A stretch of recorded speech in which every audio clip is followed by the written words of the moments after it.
Gracias a ti que estás allí, listo y preparado para, una vez más, continuar con esta serie especial. Ya hablamos aquí de el inicio de la oración que tiene que ver con relación con Dios. Cuando nosotros llamamos a Dios de Padre, realmente Dios quiere que nosotros podamos ser hijos. Y a mí me llama mucho la atención porque los hijos, especialmente los niños, creen y confían mucho en la palabra del Padre y ellos se sienten seguros cuando están al lado de papá. Entonces ya viste aquellos niños que cuando se sienten amenazados por algún peligro, todo lo que hacen es correr a los brazos de los padres y se olvidan del peligro. Y no están preocupados por el mañana, no están ansiosos por lo que va a suceder, no tienen miedo al peligro si es que el papá o la mamá está cerca. Es el tipo de relación que Dios quiere tener con nosotros. Y a mí me emociona mucho ver aquel encuentro entre padres e hijos que por algún tiempo no se ven. Y sabes cómo espero y anhelo con todo mi corazón aquel día cuando podamos abrazar físicamente a papá, a nuestro Padre, a nuestro Dios. Aquel encuentro será una de las mayores o la mayor emoción que el ser humano podrá experimentar en la vida. Hoy solamente podemos creer por fe, aceptarlo por fe, pero un día abrazaremos a nuestro Padre cuando lo veamos cara a cara. Mientras Él no viene, Él quiere que nosotros aprendamos a confiar, quiere que aprendamos a depender y quiere que en sus brazos podamos encontrar la seguridad. Así como los niños corren a los brazos del Padre, Él quiere que nosotros como hijos podamos correr siempre, siempre a sus brazos. Mateo capítulo 6 encontramos la oración modelo. Y es interesante que en la oración encontramos 6 pedidos, 3 que tienen que ver con nuestra relación con Dios y 3 que tienen que ver con nuestras necesidades. Ya hablamos aquí el primer pedido. El primer pedido que se hace en la oración es santificado sea tu nombre. Y ya hablamos también cómo es que podemos santificar el nombre de Dios en nuestra vida. Solo que el primer pedido nos prepara para el segundo y tercer pedido. Hoy vamos a hablar de 2 pedidos. Con esto finalizaríamos los 3 primeros pedidos que son netamente espirituales. Entonces el primer pedido es, Señor, yo quiero santificar tu nombre en mi vida. Yo no quiero llevar tu nombre en vano. Yo quiero que tu nombre sea exaltado a través de mis acciones, porque yo quiero representarte bien como hijo. Ese es el primer pedido. Más aquí viene el segundo pedido. Y vamos allí. Mateo capítulo 6, versículo 10. Dice, venga tu reino. Si tú estás acompañándome allí con una Biblia, ahí hay un punto. Y luego continúa la oración diciendo, hágase tu voluntad en el cielo, así también en la tierra. Es interesante que el verso 10 tiene 2 pedidos que Jesús nos enseñó a hacer. El primer pedido es un pedido muy común. El segundo no lo es. ¿Y por qué el primero es un pedido muy común? Porque todos los seres humanos más de una vez hemos hecho este pedido. Señor, acaba ya con este sufrimiento. Venga tu reino. Ha sido el mayor clamor de la humanidad. Cada vez que tú dices, yo no aguanto más este sistema, esta política, esta pandemia, esta tragedia, este dolor, esta decepción, esta traición. Yo quiero que todo esto acabe. Lo que está diciendo es, Señor, venga a tu reino. Cuando tengas el corazón hecho pedazos, cuando tengas los ojos llenos de lágrimas, el mayor pedido del corazón es, venga tu reino. Ese es nuestro mayor pedido. Venga tu reino. Cuando hay conflictos, cuando hay luchas, cuando hay separaciones, cuando el corazón no aguanta más, cuando se abren heridas en la vida. Nuestro mayor clamor es, por favor, venga tu reino. Acaba ya con esta tragedia. Solo que aquí en este primer pedido hay una lección importantísima que aprender. ¿Y cuál es? Es que Dios no solamente es tu Padre, Él también es tu Rey. Y esto a mí me emociona, ¿sabes? Él es el Rey. Porque si dice, venga tu reino, para pedir que su reino venga, yo primero tengo que aceptarlo como Rey. Y si mi Padre es el Rey, ¿quién soy? ¿Quién eres? Tú eres un príncipe. Eres una princesa. Levanta la cabeza. Tu Padre es el Rey. ¿Y cómo es que nosotros tenemos que comportarnos o que vivir bajo el estilo de la voluntad del reino que Dios estableció en su palabra? O sea, si tu Padre es el Rey y tú perteneces a su reino, vive de acuerdo a las reglas de su reino. Por eso la Biblia enfatiza mucho en decir, ustedes fueron llamados de las tinieblas a la luz admirable. Porque aquellos que pertenecen a este reino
viven diferente, hablan diferente, comen diferente, visten diferente, son diferentes, porque ellos aceptaron un reino en su vida, y para aceptar un reino han tenido que aceptar a Dios como Rey.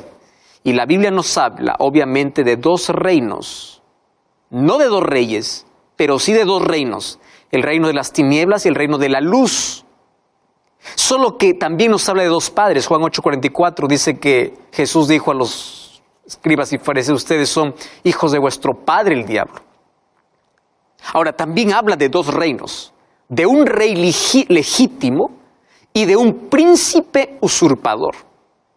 Ajá, esto se puso interesante. Fíjate, cuando vamos al libro de Juan capítulo 12, versículo 31. Mira lo que dice Juan 12:31.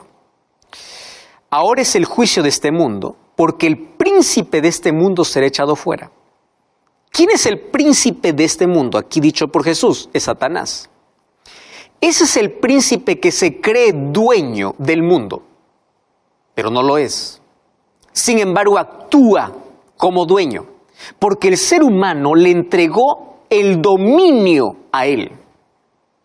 Se cree tan dueño que cuando Jesús vino a esta tierra, allí en el desierto de la tentación, le dice a Jesús, arrodíllate y adórame que yo te voy a dar todo este reino. Él es un usurpador, él no lo creó, él es un dueño, mas él tiene dominio porque el ser humano le cedió. Y el ser humano le sigue cediendo cada vez que acepta la propuesta del enemigo. Cuando el enemigo viene y te dice, adórame y yo te doy lo que quieras. El ser humano dice, dame placer, dame fama, dame riqueza, dame poder, dame lo que quiero. Y cada vez el ser humano cede, y Satanás se deleita en hacer sufrir al ser humano, en provocar tragedias, en provocar inundaciones, en enfurecer la naturaleza, en hacer cosas terribles para que el ser humano dé la espalda a Dios, para que el ser humano culpe a Dios. Entonces existe un reino de las tinieblas. Pero también existe un reino donde Dios quiere que tú puedas estar. Ahora, ¿cómo es el reino de Dios? El libro de Mateo capítulo 4, versículo 17, dice así. Entonces Jesús comenzó a predicar y a decir, arrepentíos porque el reino de los cielos se ha acercado. Y tú te das cuenta que todas las parábolas que Jesús cuenta, comienza siempre, el reino de los cielos es semejante a, no todas, pero 80% de sus parábolas es el reino de los cielos. ¿Cómo es ese reino? ¿A qué se refiere con ese reino? Porque nuestro pedido es, venga tu reino y hágase tu voluntad.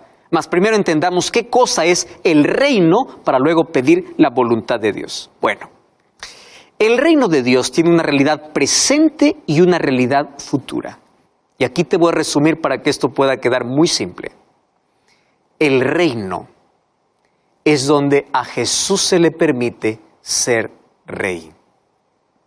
¿Cómo es esto? Bueno, la realidad presente es que hoy Jesús puede ser el rey de tu vida.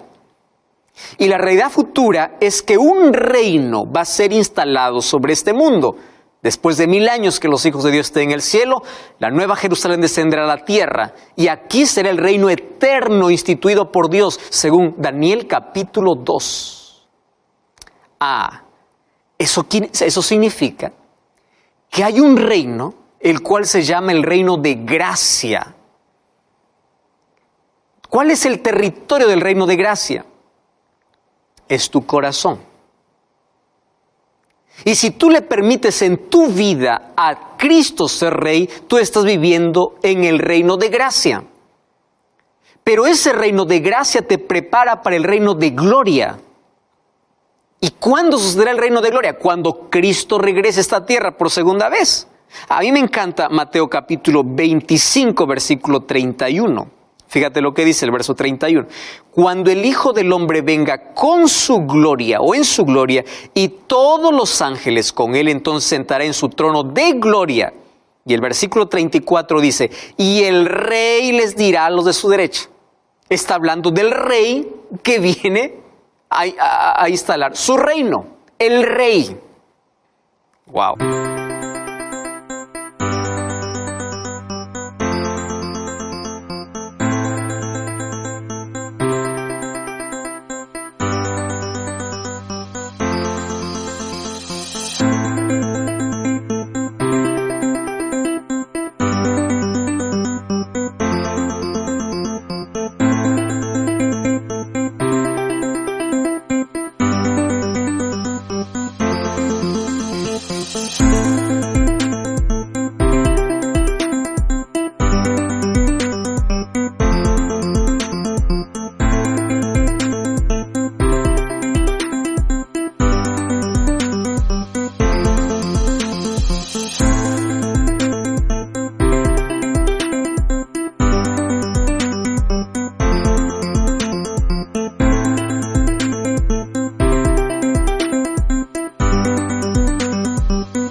Solo que para ser partícipes del reino de gloria, primero tenemos que hoy permitir a Cristo ser el Rey en nuestra vida.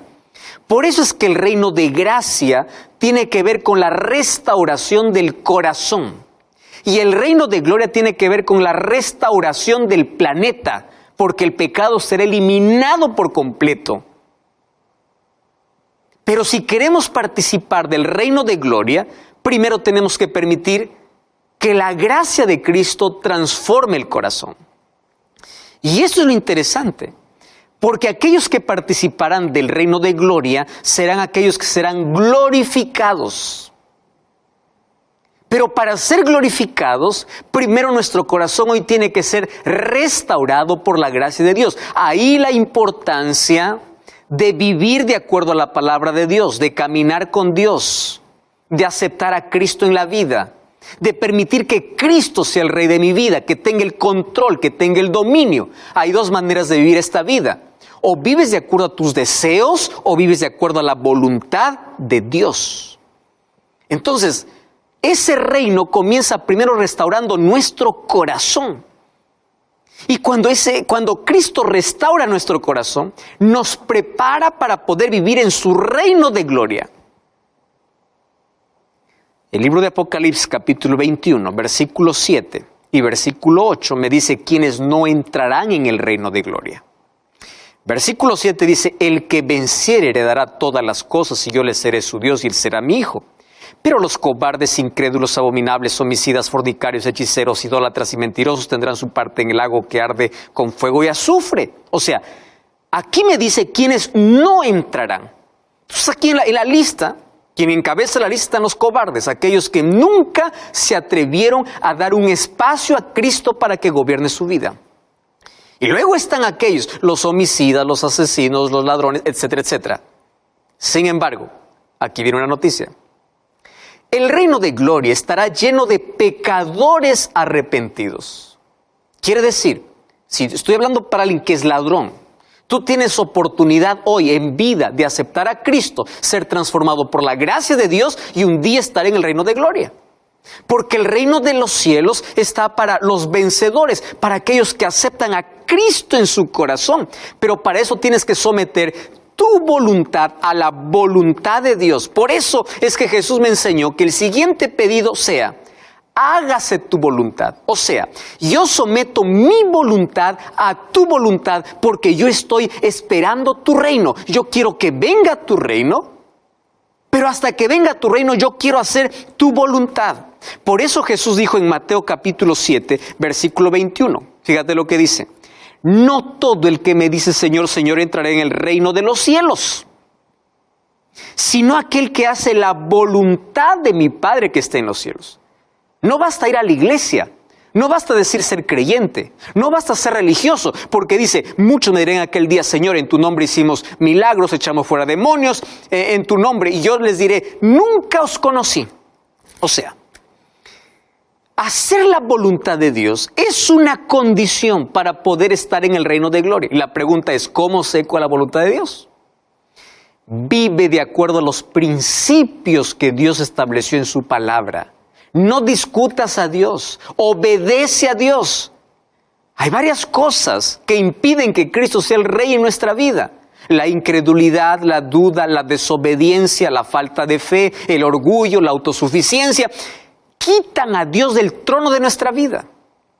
¿Y cuántas personas han quitado a Cristo del control de su vida porque no se someten bajo la voluntad de Dios? Ahora fíjate una cosa, decir que Dios es rey, para que nuestra oración pueda decir, venga a tu reino, tenemos que reconocer que Dios es rey. Y en todo reino hay reglas. Entonces, por favor, abre la Biblia, somete tu voluntad a la voluntad divina. ¿Y la Biblia qué cosa me habla? La Biblia me habla cómo debo vestir, qué debo comer, cómo debo vivir, cuál debe ser mi estilo de vida. Me dice que hay 10 mandamientos que tengo que observar, no porque me salva, sino porque es el resultado de que la gracia de Dios transforma mi vida. Entonces, sométete a la voluntad de Dios. Permite que Dios tenga el control de tu vida. No te dejes guiar o no permitas que la vida pueda ser guiada por impulsos, por tus propios deseos. Y aquí voy a decir una verdad interesante. Una vida que no está bajo el control de Dios está en un completo descontrol. Porque aunque piensa que es libre, es esclavo. Totalmente esclavo. Sabes que en la Biblia yo encuentro a alguien que aceptó ese reino. ¿Recuerdas de aquel ladrón